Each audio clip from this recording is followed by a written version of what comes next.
Welcome to People. I'm Micah Mater. Let's get started. For more than 40 years, the Center for Neighborhood Technology has played an innovative role in creating neighborhoods more equitable, sustainable, and resilient.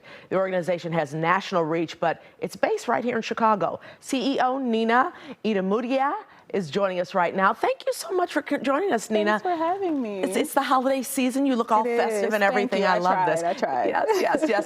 Tell us a little bit about, you're an urban planner, right? I am an urban planner. What exactly does that person do as an urban planner? We control a lot of everybody's lives. Okay.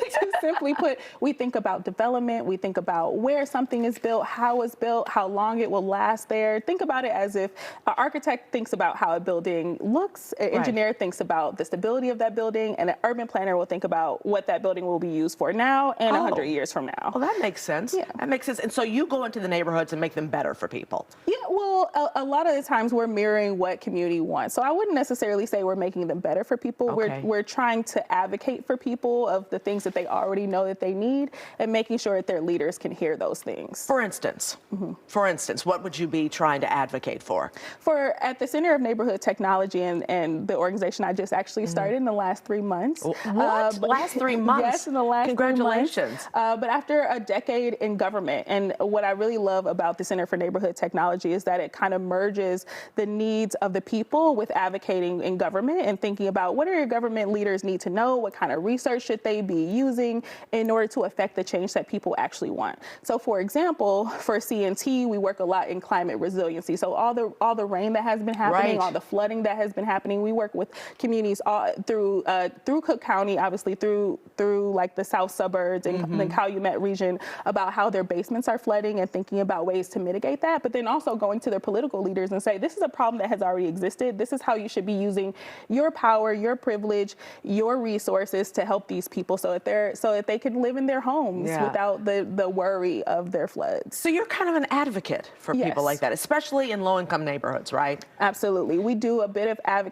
advocacy work, we do research, and we also do implementation work. So we're kind of a very well-rounded organization, literally from concept of thinking about how do we mitigate flooding, how do we mitigate the complications related to climate resiliency, but then also how do we implement those ideas in very real time so that we can change people's lives. I thought it was interesting.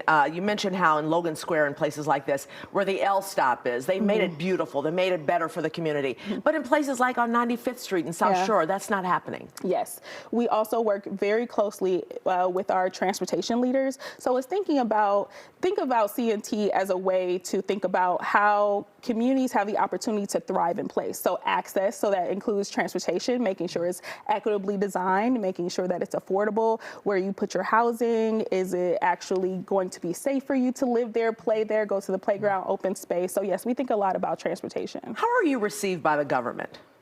Well, they're actually a really good partner of CNT's, but obviously we push them as much as we can and work with them, because sometimes, especially again on the other side for the last decade, I've worked in government, where sometimes we're just strapped for resources or we're strapped for the thought leadership to actually implement change that is more progressive than what usually the confines of what government is usually known for. So having a partner like CNT helps to fill that gap of innovation where maybe government doesn't have the ability to. Tell me some things that you have implemented, helped to implement. I know you're only 3 months old, but what are some things you have or you want to implement? Yeah, so luckily CNT has a 45-year history that obviously goes beyond my tenure.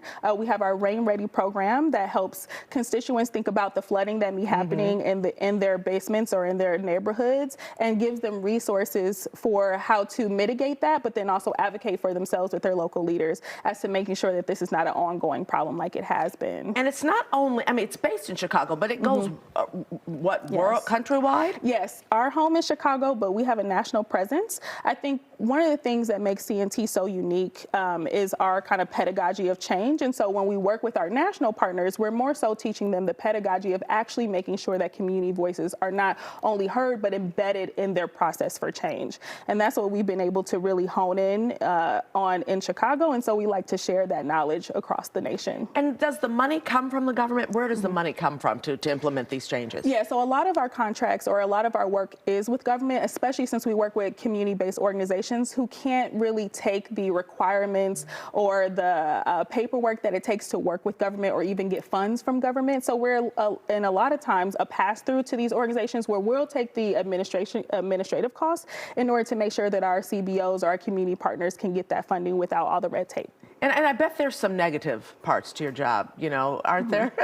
Well, I think for me, I don't know if I would say they're the negative parts, but the challenges are definitely with understanding and unwinding the red tape as we're trying to get money to our community-based partners. But we also do advocacy work in that lane because we're working with the community, and we're working with government. We're able to actually tell government, like, hey, this is a process that needs to change if you're actually trying to get to the people that you want to. Wonderful, Nina. Thank you so much for joining us. Happy holidays. Thank you. You can find more about the Center for Neighborhood Technology at cnt.org.